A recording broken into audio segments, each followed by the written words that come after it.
बंगलौर की सड़कों में जहां हर तरफ स्ट्रीट लाइट्स की जगमगाती रोशनी से पूरा शहर जगमगा रहा था, उसी जगमगाती सड़कों के बीच एक ब्लैक कलर की फरारी अपनी तेज स्पीड में सड़कों पर दौड़ रही थी। उसके पीछे और भी कारें आगे बढ़ रही थी। वो कारें हर एक सिग्नल को तोड़कर आगे बढ़े जा रही थी। बाकी सब ट्रैफिक पुलिस उस कार को देख सिर्फ अपना सिर झुका सकते थे। वहीं पर एक लोगों के बीच एक आदमी ने किसी से पूछा, अरे ये कौन है जो हर सिग्नल को तोड़े जा रहा है और ट्रैफिक पुलिस भी कुछ नहीं कर रही है। दूसरे आदमी ने कहा, अरे धीरे बोलो, अगर उसके आदमियों ने सुन लिया न तुम्हारी बात तो तुम्हें जिंदा गाड़ देंगे। वो आदमी डर गया। वो बोला, क्यों, इतने खतरनाक है वो? उद्धरण चिन्ह। दूसरे आदमी ने कहा, खतरनाक? वो यहाँ के सबसे बड़े माफिया आनंद मानन की बेटी है जो खुद एक माफिया है। उद्धरण चिन्ह। वो आदमी बोला, क्या सच में? लेकिन मैंने कभी उन क्यों को देखा नहीं है। उद्धरण चिन्ह। दूसरा आदमी बोला, तुमने क्या? किसी ने नहीं देखा है उसे? आनंद मानन अपनी बेटी को सबसे छुपा के रखा था। कहा तो ये भी जाता है, आनंद मानन का कोई भी जरूरी फैसला उनकी बेटी से बिना पूछे नहीं लिया जाता था। उद्धरण चिन्ह। वो आदमी बोला, क्या सच में वो इतनी बड़ी माफिया है? उद्धरण चिन्ह। दूसरा आदमी बोला, सिर्फ माफिया ही नहीं, होने वाली नेक्स्ट माफिया क्वीन है। उद्धरण चिन्ह। वो आदमी बोला, ऐसी बात है तो आज इतनी तेजी से ये कहाँ जा रहे हैं? दूसरा आदमी बोला, तुम्हें नहीं पता है, आज आनंद मानन को किसी ने जान से मार दिया गया है, इसलिए आज ये सब इतनी जल्दी जल्दी जा रहे हैं। वो आदमी बोला, सच में? उद्धरण चिन्ह। दूसरे आदमी ने हाँ में सिर हिला दिया। वही दूसरे तरफ वो ब्लैक फरारी एक बहुत बड़े मेंशन के आगे रुकी। उसके साथ उसके पीछे आ रही सभी कारें भी उसके साथ रुक गई और उन कारों में से ब्लैक कपड़े पहने आदमी लोग बाहर आए। देखने से वो लोग बॉडीगार्ड्स लग रहे थे। वो सब बॉडीगार्ड्स अपनी अपनी जगह में तैनात हो गए और एक बॉडीगार्ड ने वो ब्लैक कलर की फरारी का डोर जल्दी से जाकर खोला।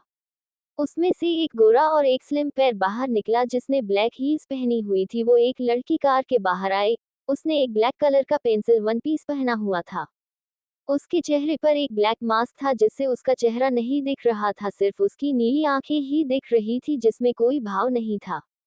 वो उस मेंशन के अंदर गई जहां बहुत बड़े बड़े माफिया बोसेस थे, लेकिन वो लड़की उस सब से बहुत अलग लग रही थी। जिसका ऑरा ही उन सब से ज्यादा अलग था। वो किसी क्वीन के जिसे रॉब में अंदर आई, जिससे सब माफिया बोस उसके आगे अपना सिर झुका रहे थे। वो जानते थे वो अपने बाप से भी अधिक ज्यादा खतरनाक है। वो लड़की आगे बढ़ी। वहीं हॉल के बीचों बीच एक सफेद चादर से ढकी एक आदमी लेटा हुआ था जिसकी सांसें शायद कब की बंद हो गई थी। वो आदमी आनंद मानन था, बंगलों का सबसे बड़ा माफिया, जो अब निढाल होकर उस सफेद चादर से ढका हुआ था जिसके शरीर पर फूलों की माला चढ़ाई गई थी। वो लड़की धीरे धीरे उस आदमी के पास आई और नीचे उसके पास बैठ गई और अपने नीली आंखों से अपने पापा को देखने लगी जिसके अभी आंखें बंद थी। तभी पीछे से एक औरत की आवाज आई, मान्या बेटा। उद्धरण चिन्ह। वो लड़की जिसका नाम मान्या था वो पीछे नहीं मुड़ी और अपने पापा को देखते रही। वो औरत थोड़े से गुस्से में बोली, मान्या, हमें तुमसे प्रॉपर्टी के बारे में बात करना है। मान्या ने घुराते हुए बोली, अभी हमें पता नहीं है कि मेरे डैड को मारा किसने है और तुम्हें प्रॉपर्टी की बात करनी है, मिसेज माया मानन। उद्धरण चिन्ह।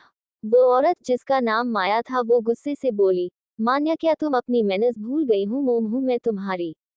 उद्धरण चिन्ह। मान्या उठकर पीछे मुड़ी और अपने नीली आंखों से घूरते हुए बोली, step mother, and I told you that you are not my mother, you are just a mistress of my father, so don't try to be my mother, you were never my mother and never will be, got it? तुम खुद को और अपने बेटे को संभालो जो यहाँ मजे से जी रहे हैं। उद्धरण चिन्ह। तभी एक लड़का जो मान्या की उम्र का दिख रहा था वो गुस्से से चीखते हुए बोला, मान्या, तुम्हारी हिम्मत कैसे हुई मेरी मॉम से ऐसे बात करने की? उद्धरण चिन्ह। मान्या ने उस लड़के की ओर देखा और कहा, मेरी हिम्मत की बात मत करो, अगर मैं चाहूं तो तुम्हें इस दुनिया से गायब करवा सकती हूँ।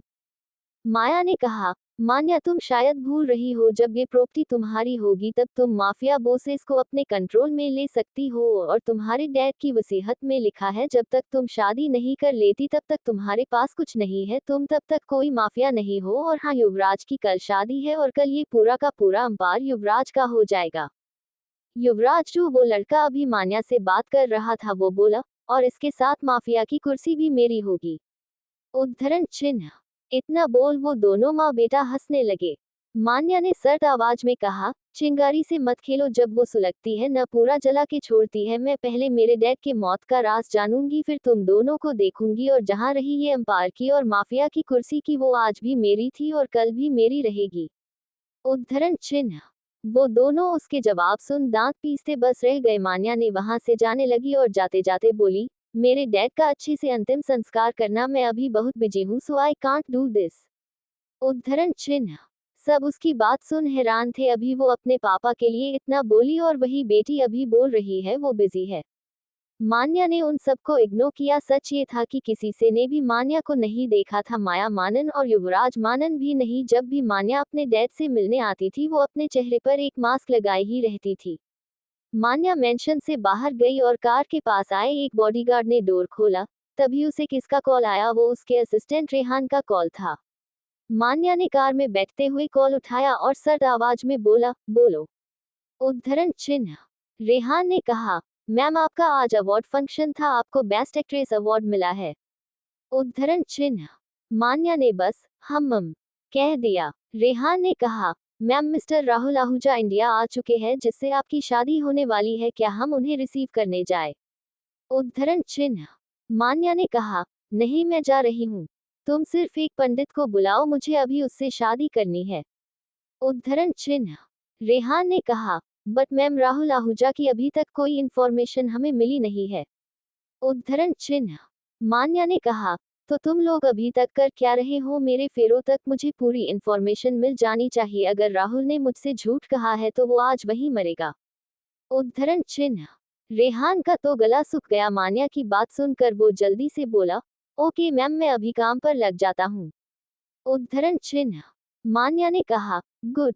उद्धरण चिन्ह। इतना बोल उसने फोन कट कर दिया और विंडो के बाहर देखने लगी, जहां बड़ी बड़ी पोस्ट लगे हुए थे, जहां एक खूबसूरत सी लड़की सामने की ओर देख स्माइल कर रही थी और नीचे लिखा हुआ मान्या। मान्या उस पोस्ट को देख अपना मास्क उतार दी। वो लड़की और कोई नहीं, मान्या ही थी। माफिया के लिए वो मान्या थी और फिल्म इंडस्ट्री के लिए मान्या वो एक लिस्ट स्टार थी जिसे पूरी दुनिया फॉलो करती थी। लेकिन उन सब किसी को नहीं पता था मान्या वही माफिया क्वीन है जिससे पूरा बेंगलोर डरता है। कुछ देर बाद वो लोग एयरपोर्ट पहुंच गए।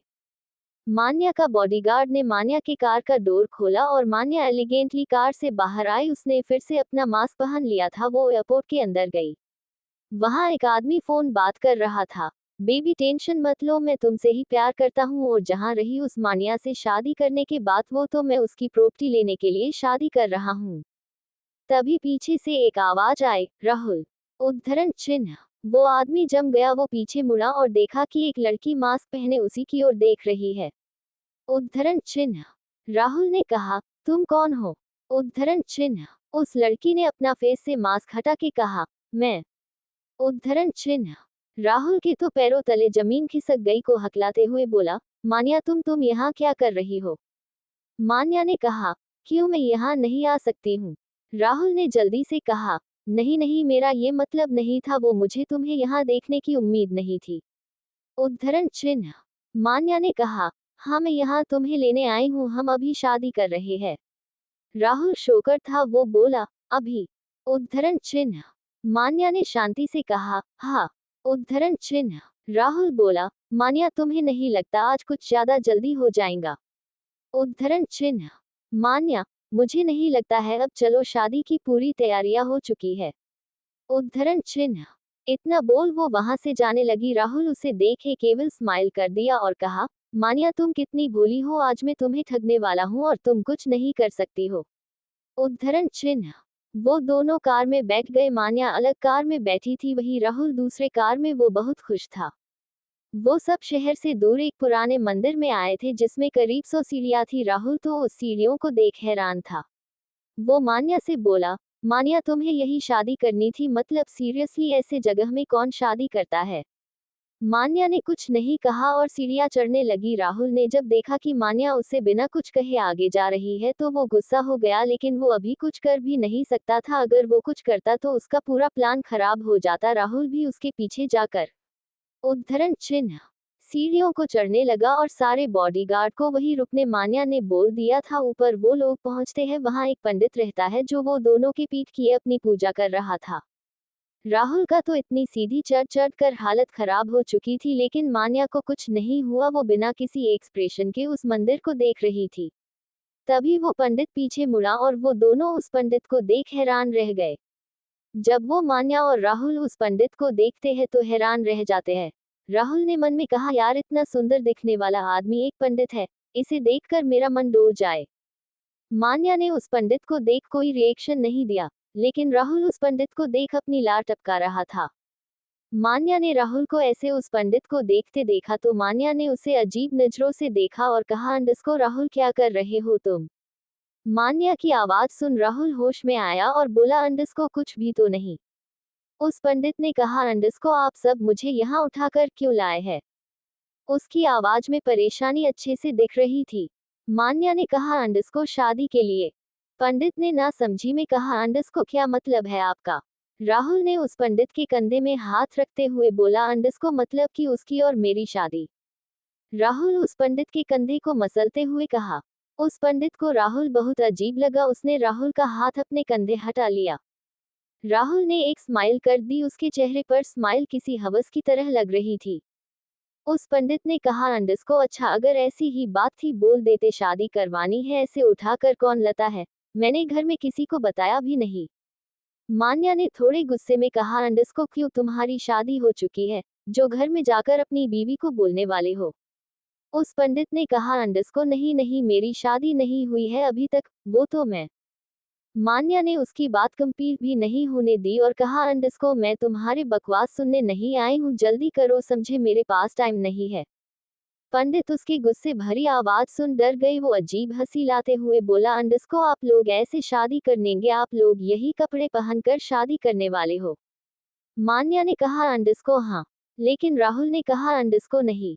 पंडित और मान्या दोनों ने राहुल की ओर देखा। राहुल फिर कहा, अंडस्को मान्या तुम ऐसे शादी कैसे कर सकती हो? माना हम दोनों जल्दी शादी कर रहे हैं, लेकिन ये शादी में हम रियल में एक अच्छे से दूल्हा दुल्हन तो बन ही सकते हैं। मान्या ने कुछ नहीं कहा और अपने असिस्टेंट को फोन करके वेडिंग ड्रेस मंगवा लिया। करीब 10 मिनट में ही उनकी वेडिंग ड्रेस आ चुकी थी। दोनों ने वो वेडिंग ड्रेस पहन ली। राहुल तो उस ड्रेस को देख बहुत खुश था और सेल्फी लिए जा रहा था और उस पंडित को परेशान कर रहा था। बेचारा पंडित, उसे ये सब मजबूरन सहना पड़ रहा था। तभी उनकी नजर मान्या की ओर गया, जो लाल रंग की जोड़े में चलकर आ रही थी। उसने ज्यादा मेकअप नहीं किया था, जो मेकअप में आई थी उसी मेकअप उसने वो लहंगा पहन लिया था। वो बहुत चिड़ी हुई दिख रही थी। राहुल उसे देखा और मन में कहा, अंडस्को यार मेरे तो लॉटरी निकल गई, हर खूबसूरत इंसान मेरे ही पास है, इसके शरीर के साथ भी कुछ दिन खेल सकता हूँ। कोई और भी था जो मान्या को अपलक देखे जा रहा था। वो कोई और नहीं, वही पंडित था जिसका दिल 100 की स्पीड में चल रहा था। मान्या ने चिढ़कर राहुल से कहा, अंडस्को हो गया, अब चलो जल्दी। राहुल ने कहा, अंडस्को मान्या बेबी क्या दिख रही हो तुम? इतना बोल वो उसके पास गले लगाने गया, लेकिन मान्या ने उसे रोक दिया और कहा, अंडस्को दूर रहो। राहुल ने कहा, अंडस्को मान्या हम दोनों की शादी हो रही है, अब हम ये सब कर सकते हैं। मान्या ने कहा, अंडस्को शादी हो रही है, हुई नहीं है, समझे तुम? राहुल ने अपने मन में कहा, सिर्फ अभी के लिए उड़ लो, उसके बाद तुम्हारी घमंड ऐसा तोड़ूंगा जैसे कि कोई पानी का मटका। वो जल्दी से हवन के सामने बैठ गया और मान्या भी उसके बगल में बैठ गई। फिर उस पंडित ने मंत्र बोलना स्टार्ट किया। 5 मिनट ही हुए थे कि मान्या का फोन में एक मैसेज आया। मान्या ने अपने फोन को जैसे पकड़ा, तभी राहुल ने कहा, अंडस्को मान्या तुम्हें अभी किसी के फोन या मैसेज को देखना नहीं चाहिए। मान्या ने कहा, अंडस्को अपनी बकवास बंद करो। इतना कह उसने फोन को देखा और क्या मैसेज आया है वो देखने लगी। राहुल को बहुत गुस्सा आया, लेकिन उसने अपने गुस्से को दबा लिया। मान्या जब वो ईमेल देखा तो उसके नीली आंखें गुस्से से लाल होने लगी। वो उस जगह से उठ गई और राहुल और पंडित ने उसे ऐसे उठते देख हैरान थे। राहुल ने हैरानी से पूछा, अंडस्को क्या हुआ मान्या, तुम ऐसे क्यों खड़ी हो गई? मान्या ने गुस्से घुराते हुए बोली, अंडस्को तुम्हारी हिम्मत कैसे हुई मुझे धोखा देने की? राहुल जम गया। वो खड़े होकर हड़बड़ाते हुए बोला, अंडस्को ये क्या बोल रही हो तुम? मान्या ने कहा, अंडस्को मैं क्या बोल रही हूँ, ये क्या है? उसने फोन में राहुल और उसकी वाइफ जेनी की फोटो दिखा दी, जिसमें उन दोनों के 2 बच्चे भी थी। राहुल के तो पैरों तले जमीन खिसक गई। वो कुछ बोलता उससे पहले ही मान्या ने कहा, अंडस्को बहुत बड़ी गलती कर दी तुमने मुझे धोखा देकर। राहुल ने समझाते हुए बोला, अंडस्को मान्या देखो देखो वो मेरे बच्चे नहीं है और वो लड़की मेरी कजिन है। मान्या को और गुस्सा आया और बोली, अंडस्को तुम्हें मैं बेवकूफ दिखती हूँ। बेचारा वो पंडित समझ ही नहीं आ रहा था कि हो क्या रहा है। वो उन दोनों को हैरानी से देख रहा था। मान्या ने अपने पीछे से एक गन निकाल ली। राहुल और पंडित डर गए। राहुल ने घबराते हुए बोला, अंडस्को माँ मान्या ये गन कहाँ से आई तुम्हारे पास और तुमने ये गन क्यों निकली है? मान्या ने एक डेविल स्माइल के साथ कहा, अंडस्को मान्या मानन से पूछ रहे हो कि ये गन कहाँ से आई? राहुल जम गया, उसे भी पता था मान्या मानन कौन है। उसे यकीन नहीं हो रहा था कि एक फेमस एक्ट्रेस एक इतनी बड़ी माफिया है।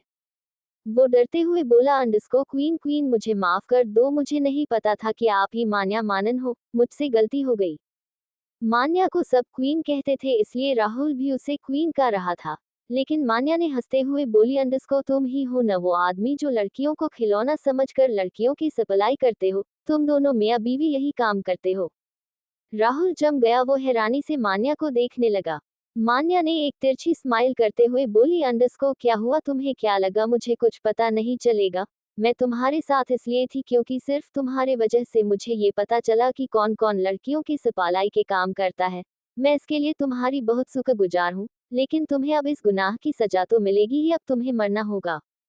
राहुल गिड़गिड़ाने लगा, वो अपने घुटनों में बैठ गया और रोते हुए बोला, अंडस्को क्वीन माफ कर दो, मेरे दो छोटे छोटे बच्चे हैं, मेरी बीवी है, उन सबका क्या होगा? मान्या ने कहा, अंडस्को तुम्हारी बीवी थी अब नहीं है। उसको तो मैंने अभी ही अपने आदमियों से ऊपर टपका दिया है। और जहाँ रही तुम्हारे बच्चों की, उनकी टेंशन मत लो, वो दोनों को मैंने अपनी एकेडमी भेज दिया है क्योंकि मैं नहीं चाहती ऐसे घटिया लोगों के परवरिश के साथ वो दोनों बच्चे बड़े हो। राहुल जम गया, लेकिन वो इतना बेशर्म था कि वो बोला, अंडस्को ठीक है आप मेरे बच्चे ले लो, जो करना है कर दो उनके साथ, पर मुझे छोड़ दो।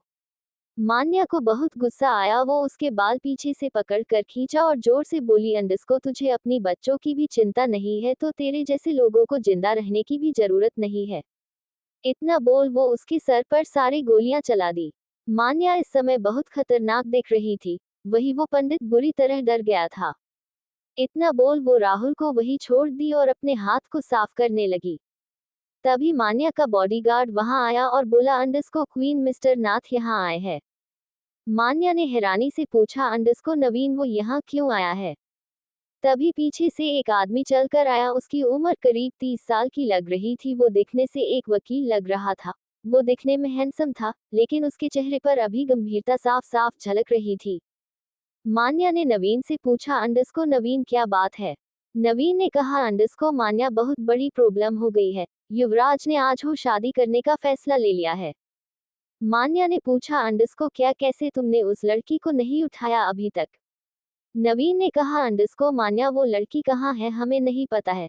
मैंने उस लड़की को खोजने की बहुत कोशिश की, लेकिन शायद युवराज और मिसेज मानन ने उस लड़की को कहीं छुपा दिया है। अगर तुम्हें पूरी प्रॉपर्टी और माफिया की कुर्सी चाहिए तो तुम्हें अभी ही शादी किसी से करनी होगी, हमारे पास सिर्फ 1 घंटा है। मान्या ने गुस्से से कहा, अंडस्को क्या कहा तुमने 1 घंटा? तुम पागल हो गए? 1 घंटे में कोई लड़का कहाँ से लाऊं? और तुम्हारी शादी भी हो चुकी है। नवीन ने बड़बड़ाते हुए बोला, अंडस्को अगर शादी नहीं भी हुई होती तब मैं इस खतरनाक औरत से शादी नहीं करता। मान्या ने उसे देख घूरते कहा, अंडस्को क्या कहा तुमने? नवीन ने हड़बड़ाते हुए बोला, अंडस्को कुछ नहीं, कुछ भी तो नहीं, मैं सोच रहा था अभी अरमान भी तो नहीं है यहाँ। मान्या ने कुछ नहीं कहा, उसका दिमाग अभी बहुत खराब था। नवीन फिर पीछे देखा और बोला, अंडस्को ये कौन है? मान्या ने नीचे देखा और कहा, अंडस्को ये वही है जिसने लड़कियों की सप्लाई की थी। नवीन ने कहा, अंडस्को नो नो, मेरा मतलब था वो कौन है जो पीछे खड़ा है। मान्या ने पीछे देखा जहां वो पंडित घबराया हुआ खड़ा था। मान्या को जैसे कोई आइडिया आया। वो बोली, अंडस्को हे इधर आओ। वो पंडित जम गया, वो घबराते हुए बोला, अंडस्को की क्यों? मान्या ने गुस्से से कहा, अंडस्को इधर आ रहे हो कि नहीं? वो पंडित जल्दी से उसके पास चला गया। नवीन ने बोला, अंडस्को wow you are so handsome, वैसे तुम कौन हो? पंडित ने कहा, अंडस्को मैं एक पंडित हूँ। नवीन ने हैरान होते हुए बोला, अंडस्को मान्या इतने सुंदर पंडित भी होते हैं, वैसे तुम यहाँ क्या कर रहे हो? पंडित ने कहा अंडस्को मैं यहाँ इनकी शादी के लिए आया था, अब लगता है इनकी शादी नहीं होगी, इसलिए क्या मैं अब जा सकता हूँ? मान्या ने सर्द आवाज में कहा अंडस्को नहीं। पंडित और नवीन दोनों ने हैरानी से मान्या को देखने लगे। मान्या ने फिर कहा अंडस्को तुम यहाँ से नहीं जा सकते हो।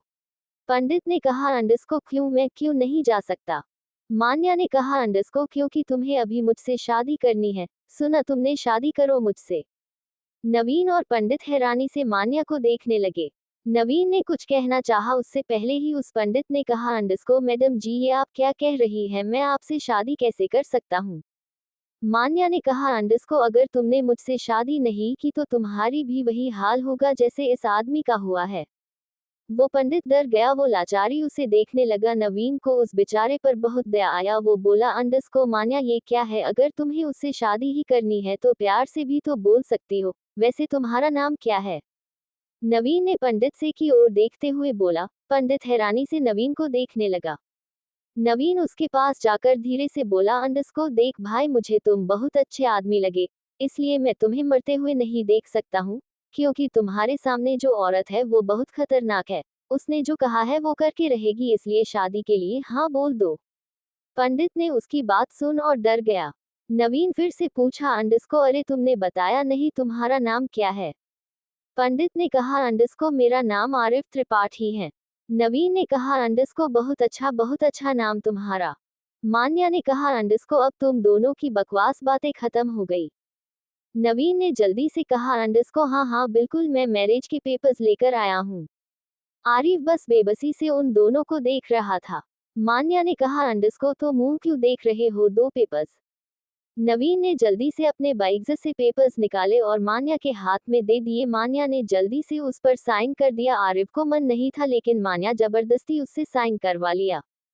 नवीन ने खुश होते हुए कहा अंडस्को मुबाह रखो, अब से तुम दोनों मियाँ बीवी हो। मान्या ने नवीन को घूर के देखा। नवीन हड़बड़ाते हुए बोला अंडस्को मेरा मतलब था हस्बैंड एंड वाइफ। आरिफ को समझ नहीं आया कि अभी उसके साथ हुआ क्या।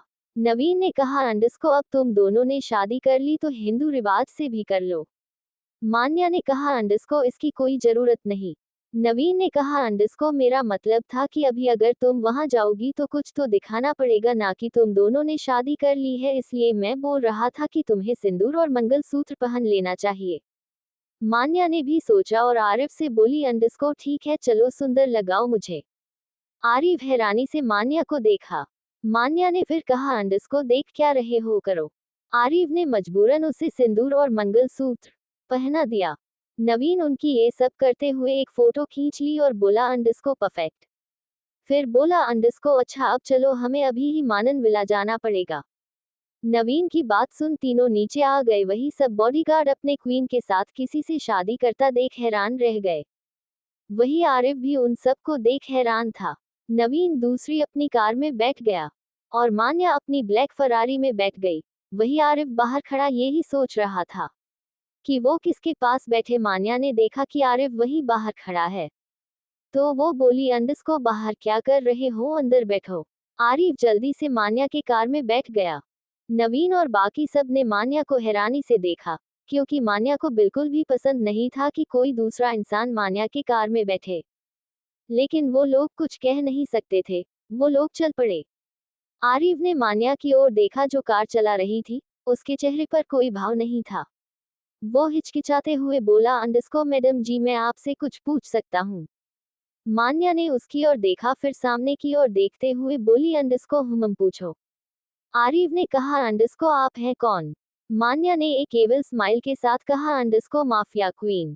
आरिफ हैरान रह गया। आरिफ मान्या की बात सुन चौंक गया। वो मान्या को देखने लगा जिसके चेहरे पर एक शैतानी मुस्कान दी। आरिफ उसकी मुस्कान देख डर रहा था, लेकिन फिर भी उसने हिम्मत करके पूछा अंडस्को हम कहाँ जा रहे हैं? मान्या ने आरिफ की ओर देखा। आरिफ उससे डरा सहमा। मान्या को आरिफ बहुत क्यूट लगा।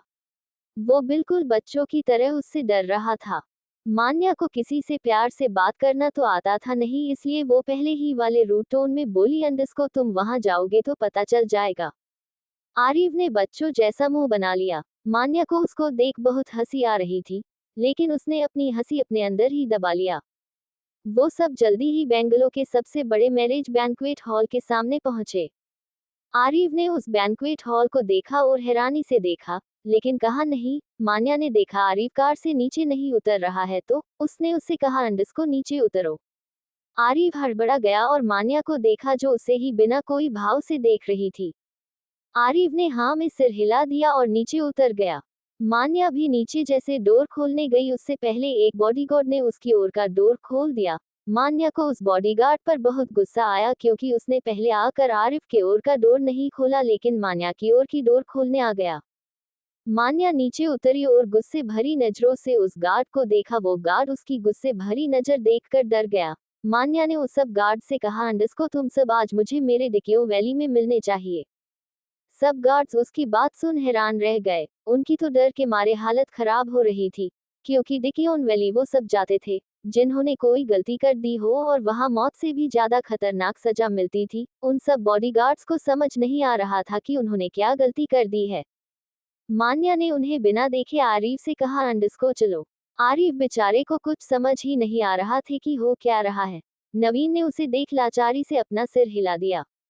नवीन आरिफ के पास गया और बोला अंडस्को आरिफ चलो वरना ये औरत अपनी असली रूप में आ गई ना हम दोनों को भी छोड़ेगी नहीं। आरिफ उसकी बात सुन जल्दी से हाँ में सिर हिला लिया। तभी मान्या उस बैंक्वेट हॉल के एक रूम में जाने लगी। आरिफ और नवीन उसे हैरानी से देखने लगे कि वो यहाँ क्यों जा रही है। मान्या ने उन्हें देखा वो उसे हैरानी से देख रहे हैं तो बोल अंडस्को ऐसे क्यों देख रहे हो, मैं इस पंडित को ऐसे इस कपड़े में तो नहीं ले जा सकती ना। नवीन को अब समझ आया कि मान्या ने आरिफ को कपड़े चेंज करवाने यहाँ लाए हैं। उसने आरिफ की ओर देखा जो धोती कुर्ता पहना हुआ, लेकिन वो इस कपड़े में भी सुंदर दिख रहा था। आरिफ को मान्या की बात सुन थोड़ा अच्छा नहीं लगा, लेकिन वो कुछ नहीं कर सकता था। मान्या आरिफ की ओर देखते हुए कहा अंडस्को जाओ अंदर वहाँ तुम्हारे लिए कपड़े रखे हुए हैं। आरिफ ने कुछ ज्यादा नहीं कहा और अंदर चला गया। उसने देखा वहाँ बेड पर बहुत सारे कपड़े रखे हुए थे। वही बाहर मान्या उस स्वीट के सोफे आराम से किसी क्वीन के जैसे बैठी हुई थी। नवीन उसके सामने वाले सोफे में बैठा हुआ था। नवीन ने मान्या से पूछा अंडस्को मान्या ये बाहर क्या था, तुम ऐसे कब से अपने कार में दूसरों को बैठाने लगी। मान्या ने उसे देखा और कहा अंडस्को वो मेरा हस्बैंड है, कोई साधारण इंसान नहीं, माफिया क्वीन का हस्बैंड ऐसे कैसे दूसरे के कार में बैठने देती उसे। नवीन ने हैरानी से उसे देखा और कहा अंडस्को तुम इतनी जल्दी उसे अपना हस्बैंड मानने लगी। मान्या ने कहा अंडस्को हाँ तुम्हें कोई प्रॉब्लम है। नवीन ने जल्दी से कहा अंडस्को नहीं बिल्कुल नहीं। तभी उस रूम का दरवाजा खुला। मान्या और नवीन दोनों ने उस तरफ देखा जहां एक हद से ज्यादा हैंडसम आदमी एक डार्क ब्लू कलर का थ्री पीस सूट पहना हुआ। मान्या तो उसे देखते रह गई। नवीन तो अपने जगह से ही उठ गया। आरिफ धीरे धीरे उन लोगों के पास आया और मान्या की ओर देखा जो उसे बिना कोई भाव से देख रही थी। आरिफ ने हिचकिचाते हुए पूछा अंडस्को मैं ठीक तो दिख रहा हूँ ना। नवीन ने खुशी से कहा अंडस्को ठीक, तुम तो किसी हीरो जैसे दिख रहे हो। आरिफ को बहुत खुशी हुई। वो मान्या की ओर मुड़ा और बोला अंडस्को मैडम जी अब हम चल सकते हैं। मान्या ने उसके मुंह से मैडम सुना तो उसे अच्छा नहीं लगा। उसने थोड़ा गुस्से में कहा अंडस्को वहां मुझे मैडम मत बोलना समझे तुम। आरिफ ने भोलेपन से कहा अंडस्को तो क्या बोलूं। मान्या को उसका चेहरा देखकर कुछ कहने को मन नहीं कर रहा था, इसलिए वो नवीन की ओर इशारा की। नवीन समझ गया। वो आरिफ की ओर गया और उससे बोला अंडस्को देखो तुम दोनों की शादी हो चुकी है ना। आरिफ हाँ में सिर हिला। नवीन अंडस्को तो तुम उससे मैडम मत बोलना, जैसे पति पत्नी एक दूसरे से बात करते हैं वैसे ही बात करना। आरिफ ने समझकर हाँ में सिर हिला दिया। मान्या उन दोनों को देख इरिटेट हो रही थी। वो बोली अंडस्को तुम दोनों का हो गया अब चलो। आरिफ नवीन ने मान्या को बुरा सा मुंह बना के देखा। मान्या को कोई फर्क नहीं पड़ा। वो अपनी जगह से उठ गई और जाने लगी। वो दोनों भी एक दूसरे को लाचारी से देखकर उसके पीछे जाने लगे। वही बाहर युवराज की शादी हो रही थी। वो बहुत गुस्से में दिख रहा था क्योंकि मिसेज माया कोई अनजान लड़की को उठा के ले आई थी शादी करने के लिए। क्योंकि युवराज त्रिशा से शादी पहले करने वाला था। त्रिशा युवराज की गर्लफ्रेंड थी जिससे युवराज बहुत प्यार करता था, लेकिन वो कहीं मिल नहीं रही थी, इसलिए मिसेज माया ने एक नई लड़की शादी करने के लिए आई थी। युवराज को बहुत गुस्सा आ रहा था। उसे यकीन नहीं हो रहा था कि उसकी मॉम प्रॉपर्टी के लिए इतनी पागल है कि वो उसकी शादी किसी भी अरे गेरे लड़की से करवा देगी। वो मंडप में बैठा हुआ, उसका चेहरा गुस्सा से तमतमा रहा था। वही मिसेज माया एक लड़की को लेकर आ रही थी। उसके चेहरे पर बहुत बड़ा घूंघट डाला हुआ था। युवराज को उसको देखने कोई शौक नहीं था। वो तो जबरदस्ती उस लड़की से शादी कर रहा था। वो लड़की घबराते हुए उस मंडप पर आ रही थी। मिसेज माया ने उस लड़की उसके बगल में बैठा दिया और पंडित जी से कहा, अंडस को पंडित जी शादी शुरू कीजिए। युवराज ने मिसेज माया को खींच के देखा, लेकिन वो कुछ नहीं कर सकता था। पंडित जी ने शादी करवाना शुरू कर दिया। वही मान्या उन दोनों के बक बक से पागल हुए जा रही थी। आरिफ और नवीन इतना बात कर रहे थे जितना कोई लड़की भी किसी लड़की से न करे। तभी मान्या को उसका असिस्टेंट रेहान का कॉल आया। मान्या ने उठा लिया और बोली, अंडस को बोलो। रेहान ने कहा, अंडस को क्वीन त्रिशा मिल गई। वो अभी चेन्नई में है। वो अपने बॉयफ्रेंड सूरज के साथ है। मान्या ने हैरानी से पूछा, अंडस को क्या अगर वो वहां है तो युवराज किससे शादी कर रहे हैं? रेहान ने कहा, अंडस को क्वीन पता चला है कि मिसेज मानन ने किसी लड़की को उठा लाई है उनसे शादी करने के लिए। मान्या ने कहा, अंडस को ठीक है, उस त्रिशा पे नजर रखो। रेहान ने कहा, अंडस को ओके क्वीन। मान्या ने अपने मन में कहा, अंडस को अच्छा हुआ कि त्रिशा खुद यहाँ से चली गई। मुझे तो समझ नहीं आता कि इस बेवकूफ युवराज को उस घटिया लड़की त्रिशा से प्यार कैसे हो गया। लेकिन पता नहीं अब युवराज को किससे शादी कर रहा है। आरिफ ने मान्या को कुछ सोचते देखा तो उससे पूछा, अंडस को आप रुक क्यों गई? चलिए। मान्या अपने होश में आए और बोली, अंडस को हम अभी नहीं जाएंगे। नवीन और आरिफ ने उसे हैरानी से देखा क्योंकि मान्या ने उन दोनों से कितनी बार कहा था कि जल्दी चलो, लेकिन अब कह रही है अभी नहीं जाएंगी। उनको कुछ समझ ही नहीं आ रहा था। मान्या को कभी कभी क्या हो जाता है। वही युवराज की शादी संपन्न हो चुकी थी। पंडित जी ने कहा, अंडस को अब आप दोनों बड़ों का आशीर्वाद लें। युवराज को कोई शौक नहीं था, लेकिन प्रॉपर्टी के चक्कर में उसे ये सब करना पड़ रहा था। वो दोनों मिसेज माया के पास आए और उनके पैर छू लिए। मिसेज माया को तो जैसे यही मुराद थी। वो भर भर के आशीर्वाद दी। बोली, अंडस को सदा सुखी रहो। और अपने मन में बोली, अंडस को और मुझे ये घर की मालकिन बनवा दो। तभी वहां मिस्टर आनंद मानन के लॉयर आए। मिसेज माया का तो इसी बात का ही वेट था।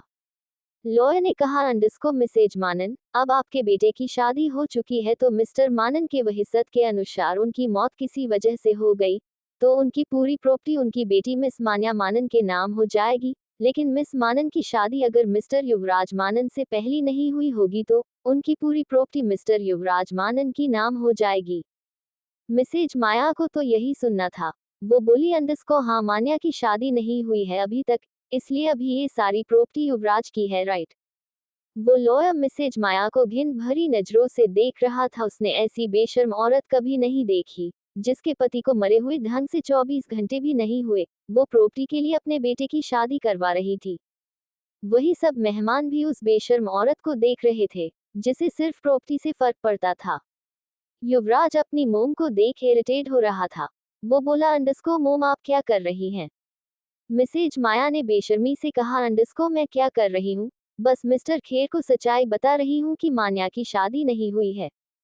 युवराज अपनी मोम के बेशर्मी देख हैरान था, लेकिन वो कुछ नहीं कर सकता था। मिसेज माया बोली, अंडस को अच्छा आप पेपर ले आए ना? मिस्टर खेर ने कहा, अंडस को हाँ ये रहा।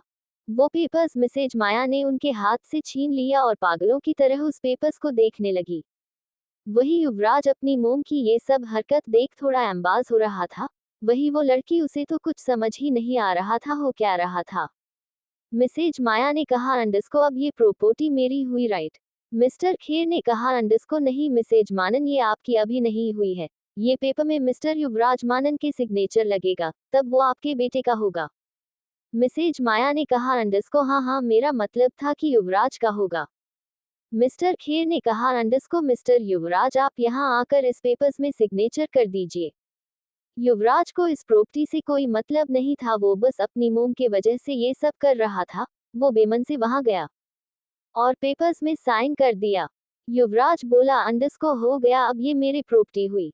मिसेज माया तो खुशी पागल हो रही थी क्योंकि उसकी सालों की मुराद जो पूरी हो चुकी थी, वो मिस्टर खेर से पेपर्स लेने ही वाली थी कि मिस्टर खेर ने हंसते हुए कहा, अंडस को नहीं मिस्टर युवराज, अभी नहीं। मिसेज माया और युवराज ने नासमझी में मिस्टर खेर को देखने लगे। मिस्टर खेर ने कहा, अंडस को इसमें मिस्टर युवराज की वाइफ की भी सिग्नेचर लगेंगे। युवराज का चेहरा काला हो गया। वाइफ वो उसे नौकर भी नहीं समझता था, लेकिन उसके साथ में सिग्नेचर के बारे में सोच के उसका दिमाग खराब हो रहा था, क्योंकि वो उसके नाम के साथ अपना नाम तो बिल्कुल नहीं जोड़ना चाहता था, लेकिन मजबूरी थी कि उसे करना पड़ रहा था। मिसेज माया को तो कोई फर्क नहीं पड़ रहा था, उन्हें सिर्फ प्रॉपर्टी चाहिए थी, इसलिए वो पीछे खड़ी लड़की से बोली, अंडस्को माही तुम वहाँ क्या कर रही हो, आओ यहाँ। वही पीछे लड़की जो डरी सहमी खड़ी थी अपना नाम सुनकर हड़बड़ा गई और मिसेज माया को देखने लगी जिसके चेहरे पर एक बड़ी मुस्कान थी। वो धीरे धीरे उनके पास गई। युवराज उससे चिढ़ हो रही थी, वो उनके पास गई। मिसेज माया ने कहा, अंडस्को माही बेटा ये लो, इस पर साइन कर दो। माही ने कांपते हाथों से पेन लिया और जैसे उस पेपर्स पर साइन करने गई, तभी वहां पर एक तेज आवाज गूंजी, अंडस्को मेरी प्रॉपर्टी आप किसे दे रहे हैं मिस्टर खेर। सब हैरान रह गए। सबने एंट्रेंस पर देखा जहां एक लड़की ब्लैक पेसल वन पीस पहनी हुई थी। वो सब माफिया बॉसेस जो शादी अटेंड करने आए थे उस लड़की को ग्रिप किए। वो लड़की अपने हाथ बांधे बड़े रोब से वहां आ रही थी। उसके चेहरे पर एक ब्लैक मास्क लगा हुआ था जिसके वजह से उसका चेहरा बिल्कुल दिख रहा था, लेकिन उसका खतरनाक ऑरा सबको महसूस जरूर हो रहा था। मिसेज माया ने गुस्से में कहा, अंडस्को तुम यहाँ क्या रही हो, और क्या कहा तुमने, ये तुम्हारी प्रॉपर्टी है। मान्या क्या तुम्हें दिखाई नहीं दे रहा है, युवराज की शादी हो चुकी है, वो भी तुमसे पहले। मान्या मान्या ने एक जहरीली मुस्कान के साथ कहा, अंडस्को रियली कंग्रेचुलेशंस मिस्टर युवराज मानन फॉर योर मैरिज। युवराज ने कुछ नहीं कहा, बस उसे घूरता गया, क्योंकि उसे पता था कि त्रिशा को मान्या ने ही गायब करवाया है। मिसेज माया ने कहा, अंडस्को हमें तुम्हारी बधाई नहीं चाहिए, निकलो यहाँ से। मान्या ने कहा, अंडस्को ऐसे कैसे, मिस्टर खेर यहाँ है और मुझे मेरी प्रॉपर्टी चाहिए, तो मुझे मिस्टर खेर से काम है। अगर तुम लोग का यहाँ शादी हो चुकी है तो खुशी से जाओ। मिसेज माया ने दांत पीसते हुए बोली, अंडस्को कौन सी प्रॉपर्टी, तुम्हें एक बार में समझ नहीं आता क्या? वो सब अब युवराज की है और युवराज ने सिग्नेचर भी कर दिए हैं, अब तुम्हारा यहाँ कुछ भी नहीं है। मान्या ने कहा, अंडस्को हाँ युवराज ने किया है, उसकी वाइफ ने नहीं, तो अभी भी ये प्रॉपर्टी युवराज की नहीं हुई है। मिसेज माया ने कहा, अंडस्को उसकी वाइफ भी कर देगी। इतना कह वो माही को अपने हाथ से पकड़ कर ले आए और बोली, अंडस्को माही साइन करो। मान्या ने उसे बड़ी दिलचस्पी से देखा। वो मिस्टर खेर से बोली, अंडस्को मिस्टर खेर ये प्रॉपर्टी पहले किसे मिलनी चाहिए। मिस्टर खेर ने कहा, अंडस्को आपको मिस मानन, लेकिन आपकी शादी हुई नहीं है, इसलिए ये प्रॉपर्टी मिस्टर युवराज को दे दी जाएगी। मान्या ने हंसते हुए कहा, अंडस्को और आप सबको किसने कहा कि मेरी शादी नहीं हुई है? सब मान्या की बात सुन हैरान रह गए। ये बहुत बड़ी न्यूज थी। बंगलौर की माफिया क्वीन की शादी हो गई। ये न्यूज तो जैसे आन थी। सब माफिया बोसेस मान्या को आंखें और मुंह फाड़े देख रहे थे। मिस्टर खेर ने भी हैरानी से कहा, अंडस्को आपका क्या मतलब है मिस मानन, क्या क्या आप मैरिड है? मान्या ने कहा, अंडस्को शायद मैंने वही कहने की कोशिश की है मिस्टर खेर। मिसेज माया और युवराज तो शॉक्ड खड़े थे, और माही को तो समझ ही नहीं आ रहा था कि यहाँ हो क्या रहा था। मिसेज माया ने जल्दी से कहा, अंडस्को ये लड़की झूठ बोल रही है, इसकी कोई शादी नहीं हुई है। मान्या ने स्माइल करते हुए बोली, अंडस्को क्या आप सबको मेरे मांग में सिंदूर और गले में मंगलसूत्र दिखाई नहीं दे रही है? सब मान्या की बात सुनकर सब मान्या की ओर देखने लगे जहां मान्या ने सिंदूर और गले में मंगलसूत्र पहन रखा था। मिसेज माया और युवराज तो हैरान थे। उन्होंने सोचा कि मान्या ने सच में शादी तो नहीं कर ली, लेकिन मिसेज माया कहाँ मानने वाली थी। वो बोली, अंडस्को ये लड़की झूठ बोल रही है, इसने झूठ मूठ की ये सुंदर और मंगलसूत्र पहन रखा है, इसका कोई शादी नहीं हुई है। मान्या ने कहा, अंडस्को क्या आप सब मेरी शादी की सर्टिफिकेट देखना चाहते हैं? ठीक है, मैं आपको मेरे मैरिज की सर्टिफिकेट दिखा देती हूँ। इतना बोल उसने तेज आवाज में कहा, अंडस्को नवीन। नवीन जो बाहर खड़ा तो वो जल्दी से अंदर गया और बोला, अंडस्को येस बॉस। मान्या ने कहा, अंडस्को इन्हें मेरी शादी की सर्टिफिकेट दिखा दो। नवीन ने कहा, अंडस्को ठीक है। इतना कह वो मिस्टर खेर को मान्या की मैरिज सर्टिफिकेट दिखा दिया। मिसेज माया तो पैनिक हुए जा रही थी। वो बोली, अंडस्को ये नकली है। मिस्टर खेर ने कहा, अंडस्को ये रियल सर्टिफिकेट है। सब हैरान रह गए। मिसेज माया ने कहा, अंडस्को नहीं ये हो सकता है, तुम्हें प्रॉपर्टी नहीं मिल सकती है। अभी तो तुम्हें अपने पति की भी सिग्नेचर लगेंगे और मुझे पता है तुमने सिर्फ ये शादी नाम की है।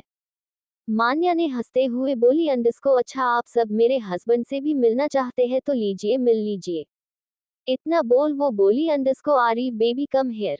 सब उसका नाम सुन इंटरेस्ट में देखने लगे, जहां एक खूबसूरत सा लड़का अंदर आ रहा था। सब उसे देख हैरान थे। सब एंट्रैक्स की ओर देखने लगते हैं, जहां हद से ज्यादा खूबसूरत इंसान अंदर आ रहा था।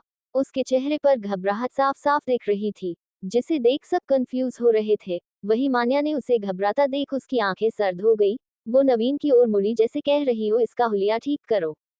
नवीन जैसे समझ गया हो, वो जल्दी से उसके पास गया और बोला अंडरस्को आरिफ क्या कर रहे हो?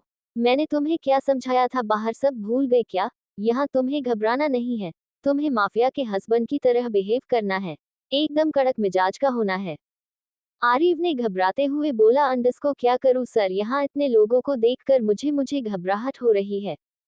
नवीन ने कहा अंडरस्को अरे मुझे सर मत बोलो, मैंने कहा न यहाँ मैं तुम्हारा नौकर हूँ, तुम मुझे मेरे नाम से बुलाओगे। आरिफ ने कहा अंडरस्को लेकिन सर। नवीन ने कहा अंडरस्को लेकिन वेकिन छोड़ो और चलो, मान्या ने तुम्हें बुलाया है, जल्दी चलो वरना वो हम दोनों को सजा देगी। ये सुन आरिफ घबरा गया। वो बोला अंडरस्को मैडम जी बुला रही है। इतना बोल वो जोर से बोला अंडरस्को मैडम जी मैं आ रहा हूँ। नवीन ने अपना सर पीट लिया और अपने मन में बोला अंडरस्को ये आरिफ मुझे मरवा के रहेगा। वो जल्दी से उसके पीछे जाने लगा। वही सब आरिफ के ऐसे मान्या को मैडम बोले जाने हैरान थे। वो कानाफूसी करने लगे। किसने कहा अंडरस्को, क्या यही क्वीन का हस्बैंड? दूसरे ने कहा अंडरस्को हाँ लगता तो यही है, कितना सुंदर है ये। किसी दूसरे ने कहा अंडरस्को अगर ये क्वीन का हस्बैंड है तो ये मैडम जी क्यों बोल रहा है? दूसरे किसी ने कहा अंडरस्को शायद नाम का हस्बैंड है, ये कोई काम का नहीं है। किसी और ने कहा अंडरस्को सही कह रहे हो तुम। वही उस सब की बात मान्या भी सुन रही थी। उसे बहुत गुस्सा, उसने गुस्से से उन लोगों को घूरा। वो लोग चुप हो गए, लेकिन मिसेज माया को उनकी बात सुन बहुत खुशी हो रही थी। युवराज को कोई फर्क नहीं पड़ रहा था वो क्या बोल रहे थे क्या नहीं, वो बस सामने एंट्रेंस से आते उस आदमी को देख रहा था, जिसे देख वो सोच में पड़ गया कि ये है कौन। वही मान्या आते हुए आरिफ को देख रही थी, जो थोड़ा थोड़ा भागते हुए आ रहा था। मान्या ने अपने खाली आंखों से उसे देखा। आरिफ आकर सीधा मान्या को गले लगा, जिसे देख सब हैरान रह गए। मान्या खुद हैरान रह गई। आरिफ ने थोड़े परेशान होते हुए बोला अंडरस्को बेबी तुम ठीक तो हो ना? वही आरिफ के मुंह से बेबी सुन सबकी जैसे कान ही बहरे हो गए। वो लोग हैरानी से आरिफ को देख रहे थे, क्योंकि उन्हें ये यकीन नहीं हो रहा था कि कोई आदमी मान्या द माफिया क्वीन को ऐसे गले लगाए, ऊपर से बेबी भी बोले। मान्या तो शॉक्ड खड़ी थी। वो सोची कि इसे क्या हुआ है। वही नवीन भी अपने मन में बोला अंडरस्को लगता है इसका दिमाग हिल गया है। पहले तो मैडम जी बोला, अब बेबी बोल रहा है, ऊपर अपने सामने मौत की देवी को गले लगाए खड़ा है। मुझे मौका देखकर निकल जाना चाहिए, वरना ये मेरी अस्थि यहीं से निकलेगी। वही मिसेज माया को बहुत गुस्सा आया। वो जोर से बोली अंडरस्को ये क्या बात मीजी है? आरिफ ने कुछ नहीं कहा और मान्या से होता है। वही मान्या उसे शॉक्ड होकर देख रही होती है। आरिफ ने उसे ऊपर से नीचे तक अच्छे से देखा और परेशानी वाले स्वर में बोला अंडरस्को स्वीट हार्ट तुम ठीक हो ना? इन लोगों ने तुम्हें तंग तो नहीं किया ना? मान्या को तो जैसे शॉक पर शॉक लगे जा रहा था। वो अपने मन में बोली अंडरस्को अरे इस पंडित को आज हुआ क्या है? अभी मुझे मैडम जी बोल रहा था, अब वो मुझे बेबी स्वीट हार्ट बोलने लगा। वही मिसेज माया को आरिफ के बातों पर बहुत गुस्सा आया। वो बोली अंडरस्को क्या कहा तुमने? हमने इस बेहुदा लड़की को तंग किया? अरे तंग तो ये कर रही है हमारे बेटे की शादी में आकर। आरिफ को मिसेज माया के बातों पर बहुत गुस्सा आया। वो गुस्से से पलटा और चिल्ला के बोला अंडरस्को mind your language miss, who are you? आर she is my wife, my sweet and lovely wife. अगले बार से मेरी वाइफ के बारे में कुछ ऐसा कहा न तो जान निकाल दूंगा। सब आरिफ की इतनी तेज आवाज सुनकर डर गए। एक बार के लिए तो मान्या भी अंदर से हिल गई थी। वो सोची अंडरस्को इस पंडित को आखिर हुआ क्या है? क्या किया है ये नवीन ने? उसने जल्दी से नवीन को देखा, जैसे पूछ रही हो क्या किया तुमने इस पंडित के साथ? नवीन खुद आंखें और मुंह फाड़े आरिफ को देख रहा था। वो भी मान्या के इशारे को समझ गया। वो भी उसे एक बेचारा वाला लुक देते हुए बोल रहा हो, मुझे नहीं पता कि तुम्हारे इस पति पंडित को क्या हुआ है। युवराज आरिफ को बड़े ध्यान से देख रहा था। उसे अब इस नौटंकी से चिढ़ हो रही थी। वो कुछ बोलता उससे पहले ही मिसेज माया ने कहा अंडरस्को अच्छा तो तुम हो इसके पति, लेकिन मैं कैसे मान लूं कि तुम दोनों की शादी हुई है? आरिफ ने कड़क टोन में कहा अंडरस्को मैं किसी अरे गेरे इंसानों को अपने शादी की सर्टिफिकेट दिखाता नहीं फिरता हूँ, और जहां तक मुझे लगता है मेरी स्वीट हार्ट ने पहले ही आपको हमारी शादी की सर्टिफिकेट दिखा चुकी। अगर मेरा बस चलता तो मैं तुम्हें देखने भी नहीं आता, सर्टिफिकेट तो दूर की बात है। मिसेज माया को आरिफ की बातों पर बहुत गुस्सा आया। वो बोली, अंडस्को तुम्हारी हिम्मत कैसे हुई मुझे एरा गैरा बोलने की, तुम गंदी नाली की।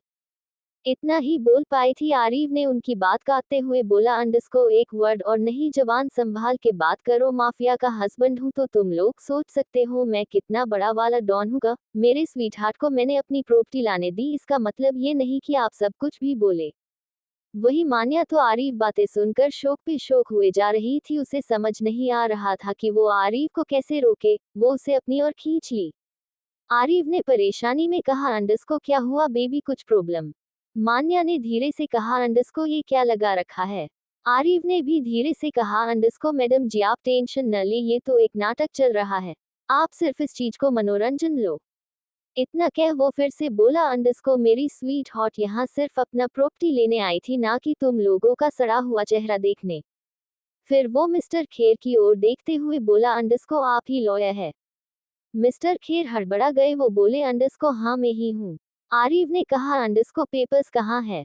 मिस्टर खेर युवराज की ओर देखते हैं। आरिफ समझ जाता है, जल्दी उससे पेपर्स लाने जाता है। लेकिन मिसेज माया ये कैसे होने देती। वो जल्दी से युवराज से पेपर्स छीन लेती है और अपने पीछे छुपा के कहती है, अंडस्को ये मेरा प्रॉपर्टी है, सिर्फ मेरा समझे तुम। सब उस पागल औरत को लाचारी से देख रहे थे। आरिफ आगे बढ़ते हुए बोला, अंडस्को बिल्कुल नहीं समझा तुम्हारी बात, शांति से मेरे स्वीटहार्ट की प्रॉपर्टी पेपर्स दे दो। मिसेज माया ने कहा, अंडस्को कभी नहीं। आरिफ झट से मिसेज माया के हाथ से पेपर छीन लिए और एक टीजिंग स्माइल दे दी। फिर वो मान्या की ओर गया और पेपर्स दिखाते हुए बोला, अंडस्को साइन इट बेबी। मान्या तो उसे हैरानी से देख रही थी। आरिफ उसके कान के पास जाकर बोला, अंडस्को साइन कीजिए मैडम जी। मान्या उसके पास आने से सिहर उठी। वो जल्दी से आरिफ को देखती है जिसका सुंदर चेहरा उसके सामने था। वो जल्दी से खुद संभालती है और पेपर्स पर साइन कर देती है। फिर आरिफ भी उस पेपर्स पर साइन कर देता है। मिसेज माया सिर्फ नफरत भरे नजरों से उन लोगों को देख रही होती है। आरिफ ने कहा, अंडस्को बेबी चलो यहाँ से, अब तुम्हारी प्रॉपर्टी तुम्हारी हो चुकी है। मान्या ने कुछ नहीं कहा और जाने लगी। आरिफ उसके पीछे जाकर बोला, अंडस्को baby wait I am coming. उन दोनों के पीछे नवीन भी चला गया। सब उसे हैरानी से देख रहे थे। एक आदमी ने कहा, अंडस्को लगता है क्वीन का हस्बैंड कोई बहुत बड़ा आदमी है, देखा तुमने कितने रौब से बात कर रहा था। वही किसी दूसरे ने कहा, अंडस्को बिल्कुल सही कहा, क्वीन ने अपने लिए एकदम अपने जैसा ही हस्बैंड खोजा है। देखो मिसेज मानन और मिस्टर युवराज का कैसे उन्होंने बैंड बाजवा दिया। किसी और ने कहा, अंडस्को सही कहा तुमने। वही सब बातें युवराज और मिसेज माया भी सुन रही थी। उनका खून खौल रहा था। मिसेज माया का सालों का अरमान धरा का धरा रह गया। उनका ये प्रॉपर्टी लेने का सपना पूरा टूट गया। वही युवराज का तो बात ही मत पूछो, पहले से उसे इस प्रॉपर्टी से कोई मतलब नहीं था। वो सिर्फ अपनी मोम के लिए ये सब में शामिल हुआ। उसकी वजह से उसे किसी अनजान लड़की से शादी करनी, लेकिन उसे न प्रॉपर्टी मिली न ही उसका प्यार। वो अपने पगड़ी को वहीं फेंक के गुस्से से कहा, अंडस्को हो गया तमाशा, मिल गया आपको प्रॉपर्टी जिसके लिए आपने मेरी शादी करवाई थी। मिसेज माया ने कुछ नहीं कहा। युवराज ने फिर से कहा, अंडस्को आपकी प्रॉपर्टी के जिद के मैंने त्रिशा से शादी नहीं की और एक अनजान लड़की से शादी कर ली, पर ये लड़की जो कोई भी है, मैं इस लड़की को कभी भी अपनी पत्नी नहीं मानने वाला। इतना कह वो चला गया। उसके ऐसे चिल्लाने से माही डर गई। उसके आंखों से आंसू आ गए। वही मिसेज माया को कोई फर्क नहीं पड़ा। मिस्टर खेर को उस लड़की पे दया आ गया। वो सोचे क्या गलती थी। उन्हें एक आइडिया आया। मिस्टर खेर ने कहा, अंडस्को मिसेज मानन देखिए, अगर आपको मिस्टर मानन का बिजनेस चाहिए तो आपको इस लड़की को अपने पास रखना पड़ेगा। मिसेज माया ने चौंकते हुए कहा, अंडस्को कौन सा बिजनेस?